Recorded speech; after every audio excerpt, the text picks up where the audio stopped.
What's up, big dogs? Cyber TCG here, back again, once again, with another how-to video. Last how-to video, definitely the best video I've done so far on the channel. So I really appreciate all the love and support you all gave for that. And I've decided on the next deck that we're going to be diving into. Like I said in the previous video, I'm going to be doing a how-to guide on every other week about a deck in the meta. Now, obviously, this means I'm not going to be able to cover every deck because metas usually last 1.5 to 2 months. So that's only me covering around 4 decks each meta. But the idea is that a lot of the decks just carry over. So these how-to videos, of course, like I said in the previous video, are to give you a basic understanding of how these decks operate and function, how their matchups work, what I expect them to do in the future, so on and so forth. So if you're watching this video and you're a newer player, great. Welcome. This is something that you could definitely dive into and gain a lot of knowledge. If you are a more advanced player, again, this is something you can get a lot of knowledge from because these are specifically made for decks in the meta that just have such a high meta share. So there's definitely a lot to learn from this deck. This is a brand new deck. This deck really it's come out, a couple weeks ago at these Milwaukee and the Bello regionals. So this deck is fairly new. A lot of people have been asking me what my thoughts and opinions are on this deck.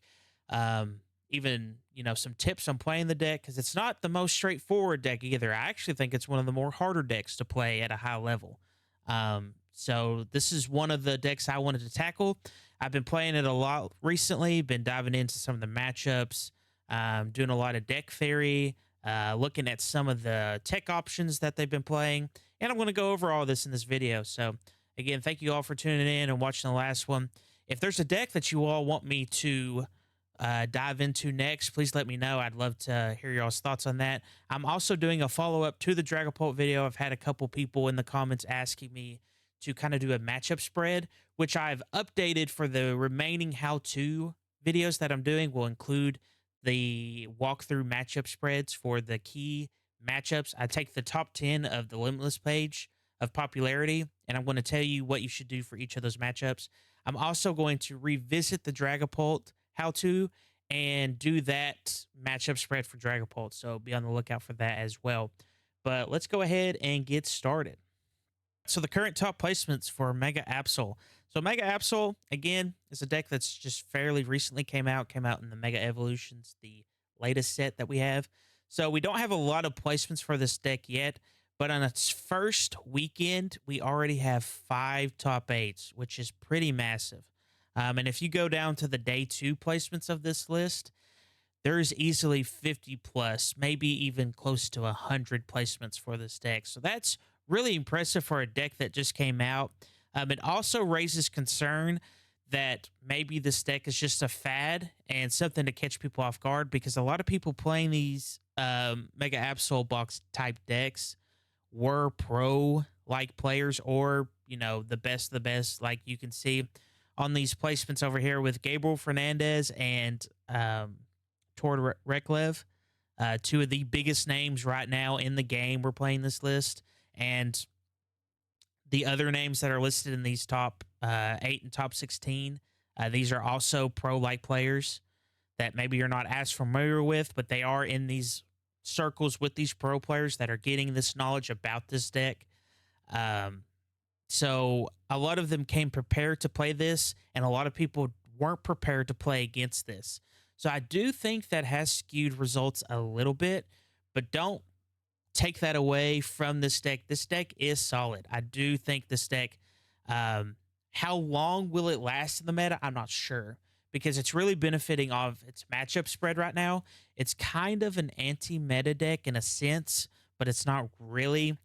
You'll just have to play it to understand what I'm talking about, because you're going to see matchups like the Gardevoir matchup, or, for example, like the Grimmsnarl matchup, the Terrabox matchup, where like those decks don't have a lot built in to beat this deck. It's very interesting to take a look at it and see it in that perspective. So, definitely something to consider in the future when thinking about playing this deck, because how long will this deck stay this popular and stay with this high level of placements? I'm not sure, but it's definitely something that we need to look in and consider because this deck will be here to stay. People are going to be pushing this deck to different ways. Um, this deck still has a lot of evolving to do. There's still a lot of things that we can see in the future for this deck to continue to grow. How will it stack up to the stuff we get in Phantasmal Flames? How will it stack up with some future sets that we're getting that are going to keep introducing more Mega Pokemon? I'm not sure. But it definitely is something that we need to consider and look into. Now, for its matchups, the notable good matchups, if you look at these matchups, this is a really good matchup spread. With the likes of Gardevoir, Grimmsnarl, and Dragapult, that's probably 3 of the top 4 or 5 decks. That's really good for a deck to have that type of matchup spread in this meta. If you're beating 3 of the 4 bigger decks of the format, that's some deck streams to have to be able to beat that many good decks. So it's a really good matchup spread. The Gardevoir, of course, is because we have the darkness weakness with the Absol attack, and then we also play our own monkeys to counteract their monkeys. I feel like a lot of decks are just monkey wars at this point, but we can do the Crush Claw attack at any point to knock out the Gardevoir and then knock out that key card in their hand. And if you knock out a key supporter in these Gardevoir decks that are only running draw support with either Mew and the draw supporters, you take that draw support out of their hand and they're not in a good position. A lot of times with the Gardevoir deck, you're only able to have one Gardevoir at a time, so you're having to build up another Gardevoir and another attacker. It's making Gardevoir have to go back to some attack options like Drift Bloom because it also has a hard time knocking out this Absol. We're playing stuff like the Lively Stadium to give us 30 HP and the Bravery Charm to give us an additional, I think, 50 HP. So that's an additional 80 HP we're getting on this Pokemon. That's 360 HP. That's absurd. That's an insane amount to get over. And if I have the Bravery Charm amount messed up, still yet, that's an insane amount of HP to get over for this Gardevoir deck. It's not something that it can easily do. Same thing with Grimmsnarl. Grimmsnarl just doesn't have a key attacker that's going to be able to get past the Absol and the Mega Kangaskhan, and it really struggles to put the KOs on the board. Now, we do have, of course, the Monkey Dories in this list as well, but if the Mega Absol player knows how to play their monkeys to counteract the other monkeys, it's a hard matchup for Grimmsnarl for sure. I think Grimmsnarl has a little bit more benefit with the Frostlass. I do think the Frostlass helps it out a lot because the Grimmsnarl is going to have to go after your Monkey Dory, so you have to watch and be careful in that regard. But if you knock out, a Frostlass and it really slowed down their damage input that they're putting on your board, it can be a very, very challenging time for the Grimmsnarl play. And the same thing with the Dragapult, right? Dragapult has a stacked 200 HP. It's not moving. Or, excuse me, 200 attack on the Phantom Dive. It's not moving. They don't play any damage modifiers. And because of that, we don't really have a clean way of knocking out these big HP Pokemon. And the 60 that we're putting on is just more damage for us to move with our Monkey Dories. So, again, Gardevoir, Grimmsnarl, Dragapult have the same difficulty of getting past these bigger HP Pokemon. Now, the notable bad matchups, as you can see, there's a kind of a pattern with this. The Ceruledge is a notable bad matchup. The Ceruledge plays a more aggressive style approach right now. It's probably the best aggressive deck at the moment, in my opinion. And we're also playing stuff like the Briar, which is, as you can see in the key tech cards. Jamming Tower is also in some of these Ceruledge decks, and also the Legacy Energy that makes the prize mapping even harder for the Mega Absol deck. Raging Bolt, again, another aggressive deck that's trying to take out quick and big KOs early in the game. If you don't get your Bravery Charm and your Lively Stadium set up early against Raging Bolt, they can just simply knock out your Absol with a Raging Bolt. Or even if you do get that set up, they also have the Tilmask Ogerpon, which, because the Absol has the grass weakness, we can just attack into that and knock it out. So it's a very hard matchup to get past. The benefit of this, though, is Raging Bolt is not seen as a very high playable deck right now. It's definitely taken a fallen from grace where we were seeing the higher numbers earlier and in the middle of this year. It's definitely taken a huge step back in that regard. Definitely don't see it nearly as much as the other aggressive decks. And then we also have the Alakazam, which I think is more of a meme pick, but it's definitely something to consider. And I kind of want to wrap it into not just Alakazam, but one prizer decks in general. One prizer decks in general that are able to get a bunch of damage onto these Pokemon. Even if you get these key knockouts against these one prizers, you're still taking one. So they can afford to take multiple turns to knock out your Mega Pokemon because they're playing all one prizers, and you're never going to find a way to get a second or a two prize turn without doing Monkey Dory stuff. And if they play that correctly, they can mitigate the Monkey Dories pretty well, or like boss and KO it if they need to.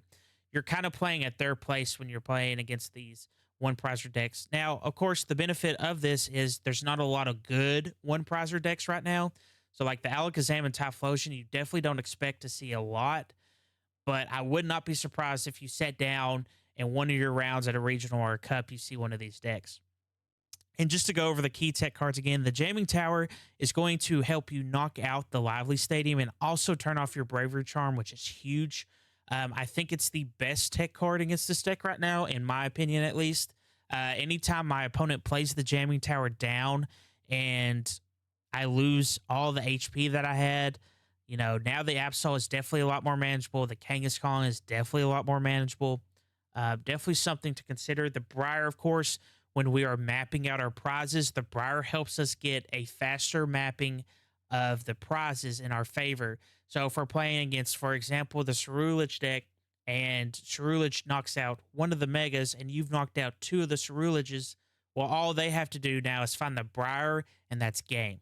Because they're going to be able to either, one, knock out one of your Mega Pokemon to win the game, or let's say you put up the Ursaluna or you put up the Pecharunt, and you're only giving them two prizes. Well, now that doesn't matter because now they have the Briar. And then I kind of put Alakazam here.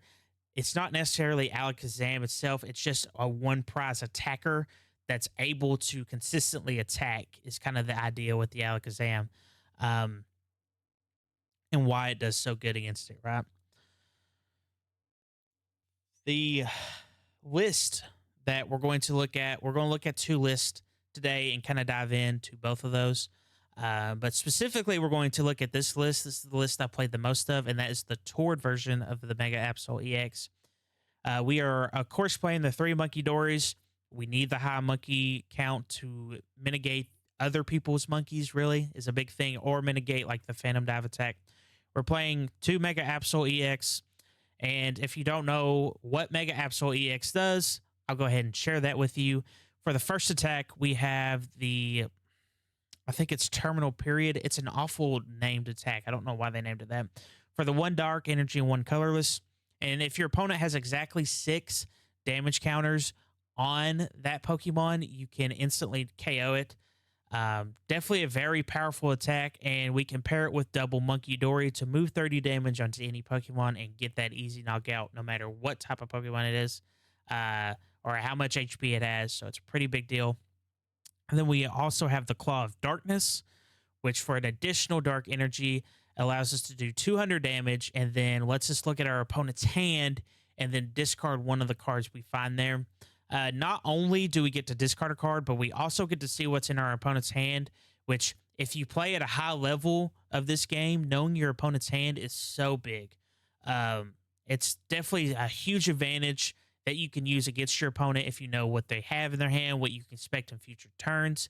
It's a really good attack. I really misjudged how good this attack was when it first came out. And then we have the Mega Kangaskhan EX, which for this ability has the run errand, and if it's in the active spot, you get to draw 2 cards once per turn. And then the attack, the rapid fire combo for 3 colorless, you're doing 200 base, and you flip a coin until you get tails, and for each heads, you get an additional 50. So if we pair this with Monkey Dory moving damage around, usually we don't even have to flip a coin to get knockouts. But if we do, depending on how much damage is on X Pokemon, sometimes we only even need just one heads to knock something out. So the coin flip, the idea with the card is to make the coin flip not matter. But if you can't do it and it's a last ditch effort, go for it. Do a little gambling, right? Then we have the Cornerstone Ogrepon, which is to help us with some of our bad matchups. Um, like the Godango, which I think because we play the Cornerstone Ogrepon, I think it makes Godango not a bad matchup. With the stance ability that prevents all damage for any Pokemon that has an ability, it's going to help us in that Charizard matchup. It's going to help us in that Godango matchup. It's going to really slow down these decks that have their main attacker that has an ability, and then the attack that does 140. Pretty much doesn't matter what your ability is; it just does straight 140. Then we have the Yveltal, which is a huge, huge MVP of this deck. I was surprised how good this card is and how unprepared people are to play against this card. Also shocked me. It has the clutch attack, which is similar to the Maractus that we were playing before Mega Evo, which was during your opponent's turn, the defending Pokemon cannot retreat. So it also has a free retreat cost, but we have, of course, we're playing the Pecharunt that we can swap the Yveltal in and also start building up damage for our monkeys to move around. So it's a pretty cool combo that we're doing with that Subjugating Chains ability. And then, of course, the basic supporting Pokemon that a lot of decks play, the Latios EX, the Fezzik EX, the Blood Moon Ursaluna. We know what those do. And then we're playing the new Psyduck with the Damp ability that prevents us from getting blown up by the Ghost, or in some niche instances, the Magneton, or the Magnum. Yeah, the Magnemite. Yes, the Magnemite that blows up and puts 3 energy on one of our bench Pokemon. That's Summeride on List Run. And then we have the Tatsugiri with the Attract Customers ability that lets us look at the top 6 of our cards in our deck if this is in the active spot and pick a supporter out of those 6. So, pretty solid Pokemon line. We're running all basics, which is a benefit in its own. We can always play any of these Pokemon in the active spot. We don't mulligan a lot because we have quite a bit of basics. So that has, of course, its benefits. You don't have to worry about evolving anything. And then for the supporter lineup, we're playing the 4 Arven. We are playing the 4 Arven because we are a Precious Trolley build. It is very important that we get our Precious Trolley. It's kind of the unfortunate circumstance of being a trolley deck. I personally don't like trolley decks, and that's because I think, one, it makes you have to go second because after your first turn, trolley only gets worse and worse the longer the game goes, which I don't like cards that lose value as the game goes on. I think they are technically flawed, and I don't like playing flawed cards like that. That's just personal preference. I still think the card's good, but that's just my personal preference. But it makes us have to go second, which our opponent can abuse. And 2, like I said, if you don't get it or it's prized, it's so bad later in the game. And then we are playing the 3 Lily's Determination. A very good card. We kind of play slow. We're kind of a mid-range deck, I guess is the best way to describe it, even though we're not really mid-range. We're not fast, but we're also not slow. But we do have turns where we're building stuff up that we're going to want to Lilies to get a bunch of cards in our hand. Then we have the 3 Bosses Orders, because this deck, in theory, should be ahead of prize. Most of the times we're playing the 3 boss and the 2 counter instead of the other way around. Then the 3 Pennies. Pennies is very important. If we can't prevent a Pokemon from getting KO'd, one of our Megas that has a bunch of damage on, we don't have a way to move a bunch of damage around, or we can't move enough damage around, we want to be able to Pennies to pick it up and then place it back down. Pennies also lets us keep our Bravery Charms, which is very nice.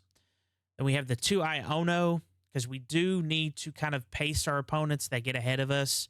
If we fall behind in the prize exchange, it's very important that we find a way to slow them down because it's going to take us a lot of time to recover. This deck's biggest flaw is recovery.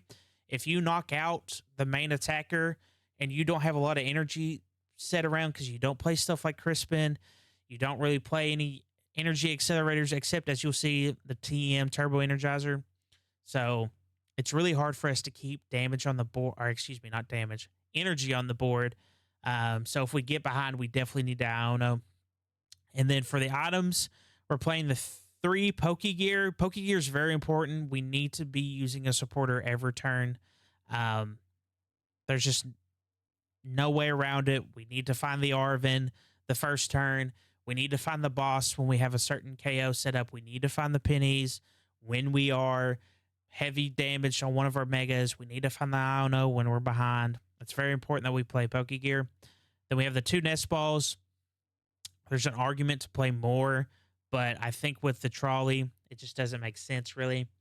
2 Earthen Vessel, because again, we have a hard time finding energy, so it's important that we have a way to get to our energy in our deck.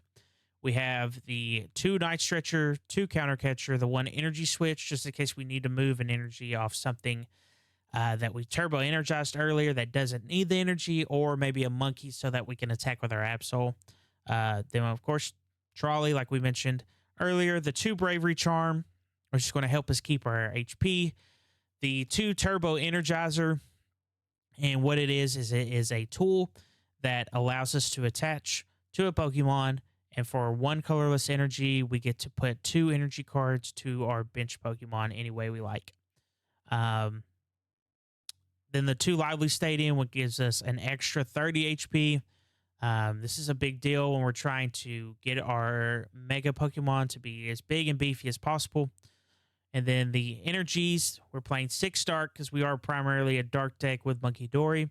2 Mist Energy to kind of help us with those pesky matchups that are trying to kind of one-shot us. For example, the Roaring Moon type deck that is trying to pull a quick one out on us. Also, for countering the Mew, it's very important to use that when you need to counter the Mew play on the Absol. Because if Mew gets 3 energy, or excuse me, 2 energy, it can torrential period your Mega Absol. But if we have the Mist Energy, you cannot do that. And then the 1 Fighting Energy, of course, because we play the Cornerstone. For the other list, which as you can see listed here, ran by Gabriel Fernandez, I thought it was important to include this list as well because it's important that you get multiple opinions about how this deck functions. Just some differences from the decks. We are playing 3 Kangaskong instead of 2. The Kangaskong is good. The draw is really good. I don't think we need 3, though. But I think Gabriel Fernandez knows a little bit more than me, probably a lot more than me. He's also not playing the Tatsugiri. I definitely understand that. The Tatsugiri does seem kind of weak in certain matchups. And the big thing, as you can see, is the supporters, because we're playing a different A-spec. So we're playing the 4 Lily's Determination to make sure that we maximize our output of drawing, the 3 Boss's Orders, 2 of the Cypher Maniac, because we are playing the Mega Kangaskong that lets us draw 2. I do really like that combo. I think it is very cool. It's similar to how Godangos were playing the Cypher Maniacs. It really makes sense that he's playing this card. I definitely think it's worth testing. The 2 pennies instead of 3. We're playing 2 Arvin because it's definitely nowhere near as important in this list as the other. And then just the 1 Iono. And then we're playing the 4 Nest Ball because we're not playing that trolley. The 2 Energy Switch, trying to help our energy woes that we have.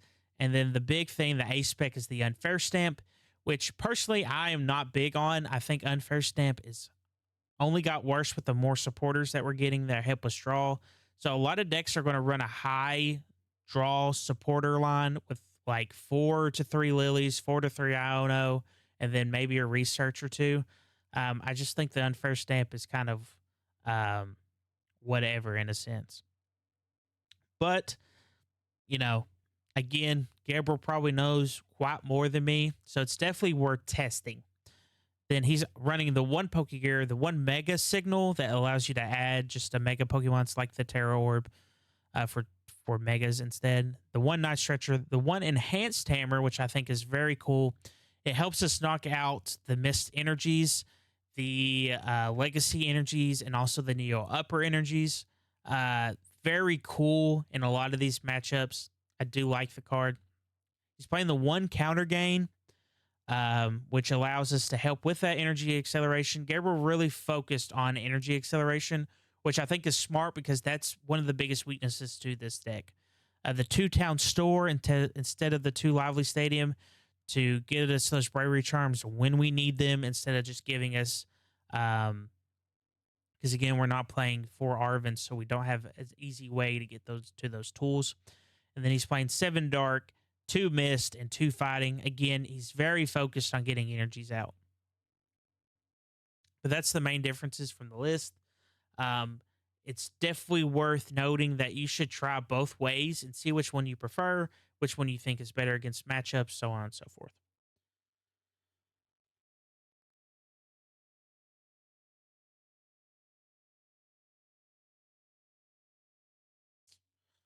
All right, so just some general notes on the deck as I've been playing. I've been trying to take some notes to let you all know how I kind of feel. So it is very important that we set up our Pokemon with the Turbo Energize. We have to make it our main priority because, again, this deck's main weakness is that energy acceleration. We really struggle with getting our energies on the board, setting up multiple attacks on our Pokemon. So it's very important that if we can do this on our first turn, that we do it. You need to watch your weaknesses with this match, with any of your matchups.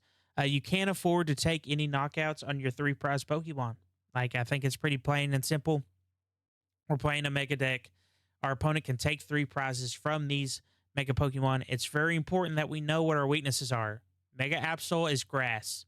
If we're playing against a card, or excuse me, if we're playing against a deck that plays any grass type cards, so Tilmask Ogerpon, Leafeon, Hydra Apple, Mega Venusaur. If we're playing against stuff like that, we need to be aware of that, and we need to think about, is it worth playing the Mega Absol? Is it worth, getting that potentially one hit KO'd on the very next turn? Do I even need to set up the Mega Absol this game? It's very important that we think about this stuff, and the same thing with the Mega Kangaskhan.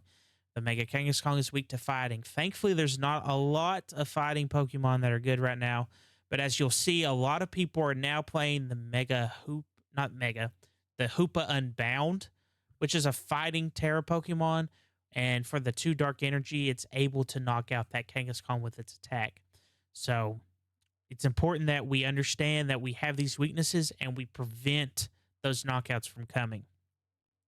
We need to carefully plan out what you want to place with Trolley before you play the card. This should be matchup dependent. So, for example, if we're playing against a grass deck and we use Trolley, we're probably not going to put an Absol.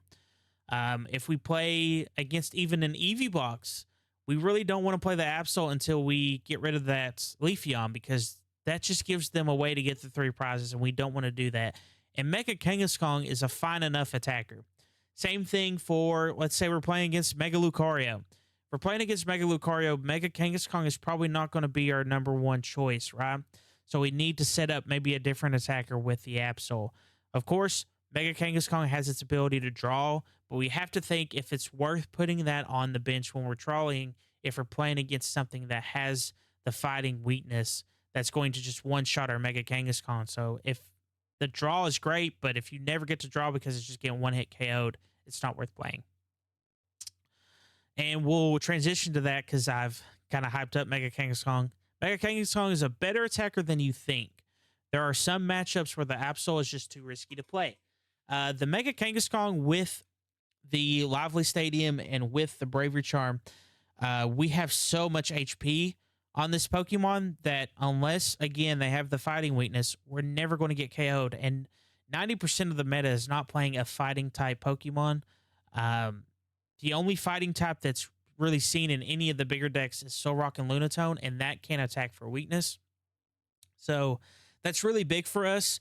If we're playing against something that we know that Absol just can't handle, we need to be playing the Mega Kangaskhan. And that goes also for the Cornerstone. If we know the Cornerstone is the winning matchup, excuse me, the winning card for the matchup we're playing against, we need to focus on that. We don't need to focus on the other Pokemon that we have. If that's what's going to win us the game, that's what we need to focus on. So when we're playing this trolley, we need to understand, of course, when to set which Pokemon up. This is when you need to know your matchups. And then we also need to understand that Kangaskhan is a good attacker. It's okay to just play the Kangaskhan sometimes. We need to save our stadiums. If you know you're playing against a deck that runs Jamming Tower, that's one of the best cards against you. The Jamming Tower not only knocks out Lively Stadium, which knocks off that HP, it also knocks off your Bravery Charms, and it also prevents you from using Turbo Energize. It's really important that we make sure that we're able to prevent that from really crippling us. The deck thrives in a format where you're playing the current best decks. The Stage 2 decks that have a hard time reaching the damage numbers to take knockouts on your Megas is where this deck really shines. So, if you saw my tier list video on this deck, I said it was only a B tier and that it was primarily for cups and challenges. But this is one of the exceptions to the B tier where actually I think you should be playing it at a regional. I think this deck definitely has its struggles and its weaknesses. But I still think because of its good matchup spread against the meta, you could definitely take this deck to a regional like event and just get to play against all these good matchups because you have such a good matchup spread for the higher level decks.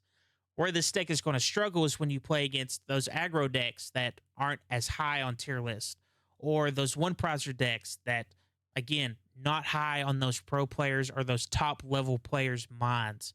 They're not really considering those decks because look at all the good Stage 2 decks that we have that are just infinitely better than these decks. So that's kind of where this deck is kind of an anti-meta type deck. It's really good against the meta right now. But because of that, it also worries me that once the meta transitions, where will this deck stand and how will it stack up with the new meta? So it's very important that we understand that right now this deck is going to shine, and that's why we're having all these good results. And that may be the reason why we should play this deck at the next regional. It's definitely something we should consider. And then, like I mentioned earlier, the Yveltal is your best friend. You rely on this card when you fall behind in certain key matchups. The Yveltal clutch attack, a lot of times, is the only reason you stay in certain matchups and games because either you'll fall behind and you won't have just the energy acceleration that you need, and maybe your opponents use their Turo already, or maybe they've already used their Prime Catcher, or they don't play any Switch, things like that. When we have this Yveltal up, we can just sit and really build and establish our board exactly how we need it to be.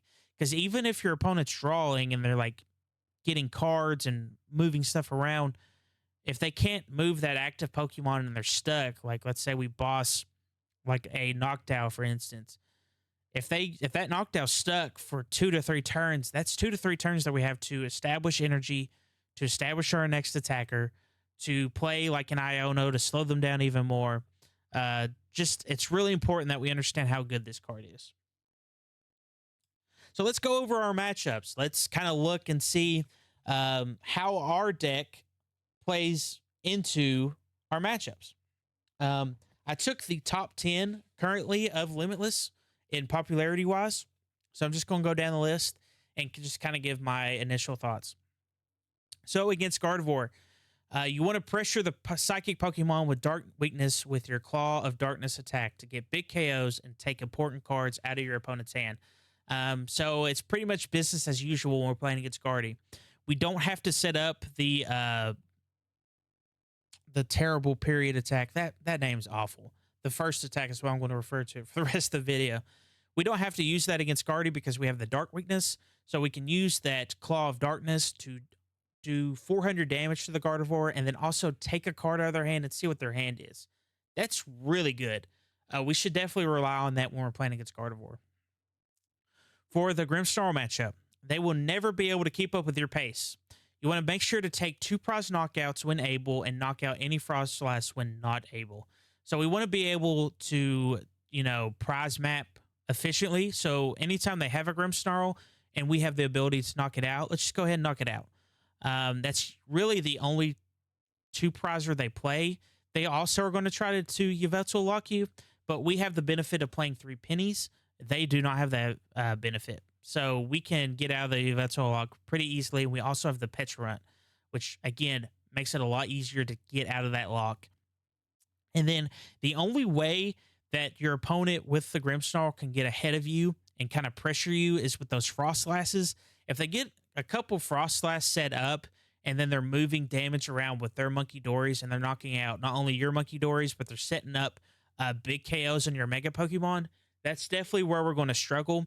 So we need to make sure that if we're not able to get to these Grimmsnarls, we're at least trying to go after the Frostlass so they can't build up all the damage, because that's the only way they're going to be able to build up damage on their board. So against Gholdengo, the Mega Kanga is your best bet on this one. And of course, the Cornerstone. I forgot to mention that in the note. You want to rely on those 2 Pokemon.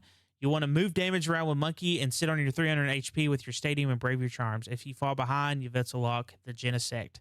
And then, of course, we also want to play the Cornerstone because they just don't have any way of getting past the Cornerstone. So your board against the Gholdengo is really going to be, if you're able to, just the Cornerstone, or if you're not able to, a Cornerstone and maybe a Mega Kangaskong. Because even if they take out the Mega Kangaskong and they use a bunch of resources, we're still drawing with the Mega Kanga when we have the ability to draw with it. And they have to have, 8 energy to knock it out? That just seems like a big deal for them to do. But if we can play at that very minimum game state, we're going to just rely on the Cornerstone if we can, if it's a possibility. For the Dragapult matchup, we want to make sure that our Psyduck stays safe. This is what the Psyduck is for, is to prevent those Dusknoir pops. We only play it when we're threatened with ghosts, so you don't have to sit on the Psyduck because it gives them a chance to boss it and then KO. Maybe play the Psyduck once they start building up their ghost, or once they have multiple Dusclops and they pass. Then we want to be okay, maybe they're going to go into the Dusknoir and try to get a KO here. Let me now play the Psyduck. We want to abuse the damage spread from Phantom Dive. So they have to put damage with the Phantom Dive. They have to do it.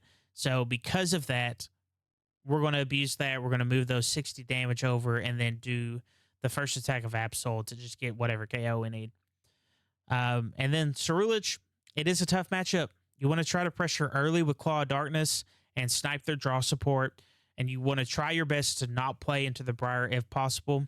Again, the Legacy Energy, the Briar, it's a lot to deal for the Absol deck. So we have to try to play as efficient as possible. We need to Claw of Darkness, keep them away from drawing. We want them to draw as little as possible.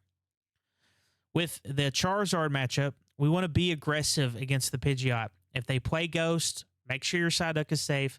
Also, again, watch for the Briar play. They can beat you in one turn if you aren't careful.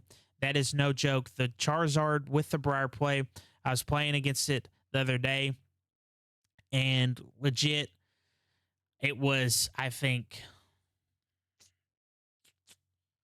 it was no joke, 5-2, and he ended up getting the Briar play off to win and popping a Dusknoir and knocking. It was crazy. Popped a Dusknoir, done the first attack of Absol, or excuse me, not popped the Dusknoir, had the damage to knock out the Absol, just countered it up and just took the game in one turn. It was crazy. Definitely something you have to be careful for when playing against the Zard and Ceruledge, is that Briar play. The Terror Box, honestly, this is a free matchup. Just don't let your Absol get randomly KO'd by a Pikachu and you should do well. They really don't have a way to do all the damage that they need to. Their biggest attacker is Pikachu. Sometimes the Lily's Clefairy can get up there, but really not with this deck. They can try to do some Tarapago shenanigans, but even that doesn't work very well. It's a very hard matchup for them. You should win it most times. And then for the Raging Bolt, it's another tough matchup. Hopefully you don't see this deck because it's not very popular, but often you will need to rely on the Kanga and Yveltal as they can Ogre Pawn attack your Absol for free. This is one of the matchups where your Cornerstone's not doing anything. Your Absol is just a liability. So we want to rely on the Kanga and Yveltal and try to get those knockouts on the Ogre Pawns with the combo attack that Kangaskong has. Then for the Joltik matchup, like Terrabox, just make sure that you don't give them any free knockouts with Pikachu, and you should do fine. If they play the Zekrom or Mega Manectric, however, make sure your Pokemon has enough HP to survive those attacks. So it's very important that if they do play those cards and you see those cards getting set up, that we are either protecting our Megas or we're making sure that we knock those out before they can get set up. And then for the Pidgeot Control deck, you are just too aggressive for this deck to beat you. Also, the Petarant does wonders in this matchup. Just play normal and play your pennies correctly, and you should do well. They're trying to stall you. They're trying to lock you. And this deck just is very hard to do that with the multiple pennies, the Petarant. It's just really hard for them to ever get going. This should be a matchup that you win fairly, a fairly good amount. All right, so here's some gameplay of me playing against Dragapult with the Mega Absol Box. I just kind of want to show you just a simple game plan of how we're going to beat probably one of the better meta decks right now, and kind of what we're looking at, and try to talk to you what my thought process is. I have it on 2 speed, so we don't have to sit here forever and watch. But as we see here, we did get to go second, which is very nice. We do have the trolley in hand. This is a very luxury hand. Definitely not going to work out this simple for every hand. Here, I decide to play the Psyduck because I'm unsure if they're playing Ghost or not, and I'm not very threatened at the moment. So I went ahead and did play the Psyduck earlier than I probably should have. And then from here, I unfortunately did not get away to the Turbo Energize. I actually should have waited before attaching that energy, but I decided to leave the Mega Kanga because I don't mind if he does the 10 damage to it. And then just go ahead and pass. He's setting up a Dreepy right now. It has 2 of his energy, and he's going to Lily's Determination. And he's going to start getting his Drakelokes. And then, of course, I do see the Ghost. So now we know how important the Psyduck is. So I really want to get to the Lively Stadium. And it's very important that I attach the Dark to this monkey because I can start moving damage around when he starts attacking. So I understand that this is definitely one of the matchups where I want to have one, maybe even 2 monkeys, right? If I wouldn't have started Latias, definitely would have considered a second monkey when I trolleyed. I'm going to go ahead and draw, just see what I get. I do have the Lively Stadium, which is very nice. My hand is unfortunately very whatever, and with the Badoo, it's not getting much greater. You may be like, well, why'd you play the Lively Stadium if we have the Badoo? Well, I know at any point that I can knock this out with Monkey. So as you can see, I don't even move damage to the Badoo because I'm not worried about it. I'm not worried about being under this item lock. I'm just going to keep him under the clutch, make him use resources to get it out, and then start building up my energy. Because unfortunately, I didn't see Turbo Energize, which is, a big deal. If we don't see the Turbo Energize, because I'm playing for Arven, this is the Tord list. If I don't see the Turbo Energize, I have to really slowly put up my energy. So I'm having to set up Yveltal Monkey Dory just as like a defense. He, of course, does the boss into Mega Absol, which I thought was crazy of him to do because I have the Latias, so it really doesn't do much. It actually only gives me more damage. So I was actually cool with. I end up moving more damage to that Drakeloak, just pressuring it. I'm also setting up the Absol attack now. I play the Mist Energy and a Bravery Charm. I have 360 HP on my Absol. So I'm feeling really good and very protective. I feel very safe in this type of environment that we've built up. I know he can't pop Ghost. I know my Mega Absol is safe from any type of shenanigans. He can item lock me as much as he wants because I don't rely on my items like other decks. I've already got the trolley out. That's the only really big thing. I really wanted to find a way to knock out this Dracloak, but I, of course, do not have any boss to do that. I also don't have a way to a Dark Energy. So I go ahead and set up another Mist because I know I only need the first attack on the Mega Absol. So I honestly decide to, okay, I think it's time where I just set this up. I don't worry about the clutch. And if he wants to Dragapult attack me, so be it. Because I'm not afraid of him knocking out anything. So as you see, we're going to, keep playing through just normal gameplay. Nothing crazy. I also, as you can see, have 40 HP on this Badoo. So if the Lively Stadium ever gets knocked, it also gets knocked out, which is another important part to think about. He has 2 Badoo on the board because he thought I was going to knock out his other Badoo, and I didn't. I chose not to. So now his bench is so much smaller than it should be. He only has 1 Ghost, which, of course, Ghost is not that big of a deal. He decides to go after the monkey, so I can't do the Absol attack, which I do think is smart. I honestly thought he would go after the Psyduck, but I think his thought process is I'll just put 60 on the Psyduck, and then just knock it out next turn. But I have the monkey in hand. I have the Earthen Vessel, so I totally have a way to get this damage moved around and get the big knockout on this Dragapult, which is huge for me. And look at my hand. I still have plenty in my hand. I actually should have started Kangas Kong first because I do have the Latios and draw 2, so I'd have even 2 more cards in my hand. And I have such a luxury that I've decided to pick up the Psyduck and reset it, so there's absolutely no way that he can knock it out unless he Stadium Bumps and Hawluchas. And if he Stadium Bumps, I also get the Badoo knockout. So, again, just protecting myself, not giving my opponent any reach whatsoever. The only thing is I'm kind of stuck where I don't have the Pecharunt, that I can't freely go into Kanga and then bring up my Absol. So if I retreat, I am stuck. So that is something to note. But he counter catchers, which doesn't do anything because I do have the Latios. The gusting and sitting on a Pokemon just isn't good against this deck. It just doesn't work out. We play too much counter for it. But he's trying to set up his board again. He plays a monkey down, but he can't set the energy on it yet because the Dragapult, he's having to set up the Dragapult because he's having to attack this turn. So he goes for the Phantom Dive to hit my monkey again. And as you can see in my hand, I have another monkey, so it just doesn't matter. And I don't, I'm not worried at all. I could have Arven and done the energy there if I needed to, but I ended up getting the Night Stretcher.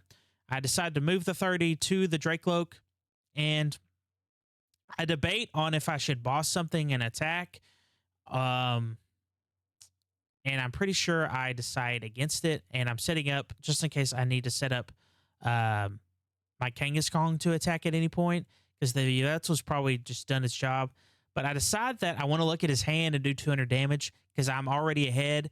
And as you noticed earlier, he added that fire energy with the Night Stretcher, which is going to prevent him from setting up another Dragapult, which, again, just makes my day easier. It's 4-4. But I feel so ahead that I'm not worried at all.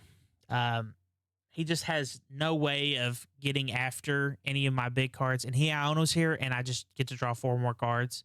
Not a big deal at all.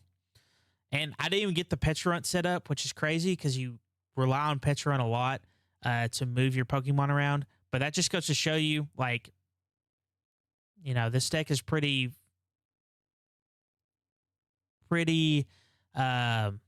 versatile with its plays. Like, you don't have to only rely on X Pokemon every time. So I decide here that I'm going to put 30 on this other Dragapult. so that I have 2 boss in hand. He's already used 2 Ionos. It's very unlikely that he Ionos me a third turn in a row. Um, and I'm also going to look at his hand again.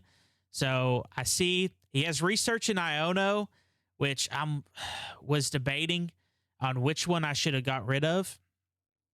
And I decide to get rid of the Research because it lets him draw 3 less cards, which I thought was a pretty big deal. And I have a way of moving damage onto the Monkey Dory or from the Psyduck with the Monkey Dory to the Badoo to get a knockout. And whatever else he brings up, I just knock it out because I have the 60 damage on the Dragapult. So I'm pretty much in a checkmate scenario. The only way this goes south is if he gets Neo Upper. And I know with his hand that he has no way to the Hilda, so he has to draw his 4 off Iono and hope and pray if he even plays the Neo Upper. And even if he does get the Neo Upper and get the Mega Absol, I have a pretty clear way of either, doing a counterplay, clutching, or setting up a Mega Kangaskhan to do that final knockout. And as you can see, my opponent decides, yep, that's it. There's nothing I can do, and concedes. And pretty straightforward game. As you notice, I didn't even struggle, and he owned me 3 times in a row, and I still never struggled, and I didn't even play optimally. There was definitely some turns I should have started Kangaskhan to draw an additional 2 cards. That's just how free-flowing the deck can be. Now, your tough matchups are definitely not that straightforward, and there are going to be certain times where if you miss stuff like the Petulant, like the Turbo Energized, like I did in this last game, that it's very detrimental to your game state and it makes it really hard for you to come back. So here's some tech cards that I didn't play with the Tord version that you should definitely consider that is in the Gabriel Fernandez list. I think these cards are worth considering regardless if I have an opinion on them or not. I think you should try them out in testing and see what you like. I like the idea of Badoo because we are playing that, or some games, not all games, we are playing a more slower state. I think Badoo is really good when you don't get the Arven and you need to slow down your opponent. But besides that, it's kind of whatever. It's a very niche reason to need the Badoo, but I think people are also not really expecting item lock unless they're playing Dragapult, so it can kind of throw them for kind of a loop and throw off your opponent. The counter gain, in theory, you're going to have more prizes than your opponent in a lot of instances, whether it be 4-3 or 5-3 because they knock out one of your megas. So the counter gain can be really good for that, getting that energy going, because this deck, again, has a hard time recovering once you lose that primary attacker. On paper, you shouldn't lose that primary attacker easily. We should have many ways of preventing the Absol from getting knocked out or the Kangaskhan from getting knocked out. But if it does happen, that's where the counter gain comes in and helps us set up our next attacker quickly and efficiently. Unfair Stamp, like I said, not really big on this card. I think there's just too much draw support. But when the Unfair Stamp sticks, it's really good. And when you're playing behind from anyone, again, it helps a lot when they can only draw 2 cards. The thing is a lot of these cards are, if you're behind, you're playing a going second deck that puts out a bunch of high HP attacking Pokemon. In theory, you don't ever want to play behind, but it is going to happen. But again, these are just tech cards that you should definitely look into. I like the idea of not playing that I'm going to be behind a lot, and a lot of these cards are like that, but it does happen. So definitely something you should consider. The Cypher Maniac, I do really like, and I do want to test. I think just the ability to have 2 cards, any of the 2 cards that you want off your Kangaskhan draw is huge. The only obvious flaw of it is your supporter for the turn. So you can't like really set up like a boss play, but if you're behind, again, talking about being behind, you can counter catcher, or maybe you need to set up for your next turn. Maybe you have everything you need and you can just use the supporter and set up for your next turn that you guarantee like the win or another knockout. And then the Enhanced Hammer, is another card I like, and I definitely would like to test in the future. I think the Enhanced Hammer right now specifically is good, but it's definitely a meta call out. This card can either be really good or really bad depending on the deck you're playing against and depending on what meta we're in. Now, let's go over the rating of this deck. What's my thoughts and opinions? If you've seen the tier list, you have noticed that I put it in B tier, but I have a different ceiling. I'll get there. Just bear with me just one moment. So let's go over our 5 ratings. I do this for all my how-to videos. I break down 5 specific things of the deck and tell you how I feel at a scale of 1 to 5. Here is the 5 things I'm going to go over really quickly. Consistency. This is how easily your deck is with getting your setup to where you are not only attacking, but you have a good game board state. Matchup spread. How good are you against the other decks? How good are you against the top decks? How good are you against just a random deck coming by? Your matchup spread is very important to how your deck will perform against other decks. Draw power is pretty self-explanatory. How often are you drawing with this deck? How easy is it for you to draw in this deck? How easy is it for you to get past the Iono? Stuff like that. Attack power. How easy are you to not only attack, but get those KOs after you attack?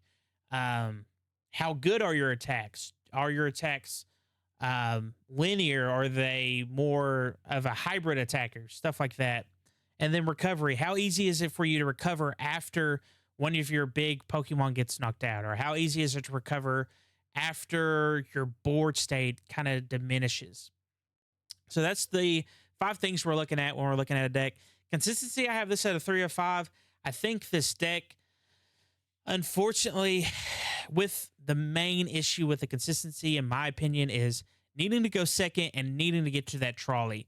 The non-trolley version, of course, doesn't have as bad a consistency, but I think if you're not playing trolley, I think the consistency issues is setting up all your Pokemon, which is but the consistency is like not bad, but it's not amazing either. It's just good.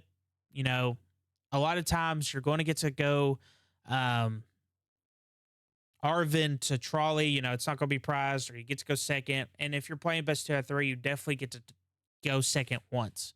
So consistency is a 3 out of 5. The matchup spread is 5 out of 5. This deck, like I said, is pseudo anti-meta. Not very anti-meta, kind of like a crystal, but anti-meta as it's beating a lot of the meta contenders right now. So I do think its matchup spread is the key reason why this deck is performing really well. Draw power. The Mega Kangaskong is huge. We play quite a bit of draw supporters. We also play Fez. We're going to be drawing quite a bit of cards. Maybe not as much as like a Dragapult that's playing Dracloaks, but definitely a lot because we're able to play that Kangaskong and then just retreat immediately after with either using a Petra Run ability or just the Latias. Attack power. I think this deck has one of the best attack palettes in the game right now, with both of the Absol attacks being really good, the Kangaskong attack being pretty good, the Cornerstone attack being, okay, but, Cornerstone's really for your matchup spread, not really your attack power. And then the Yveltal attack with the corner. I think all the attacks in this deck are very good. And then your recovery.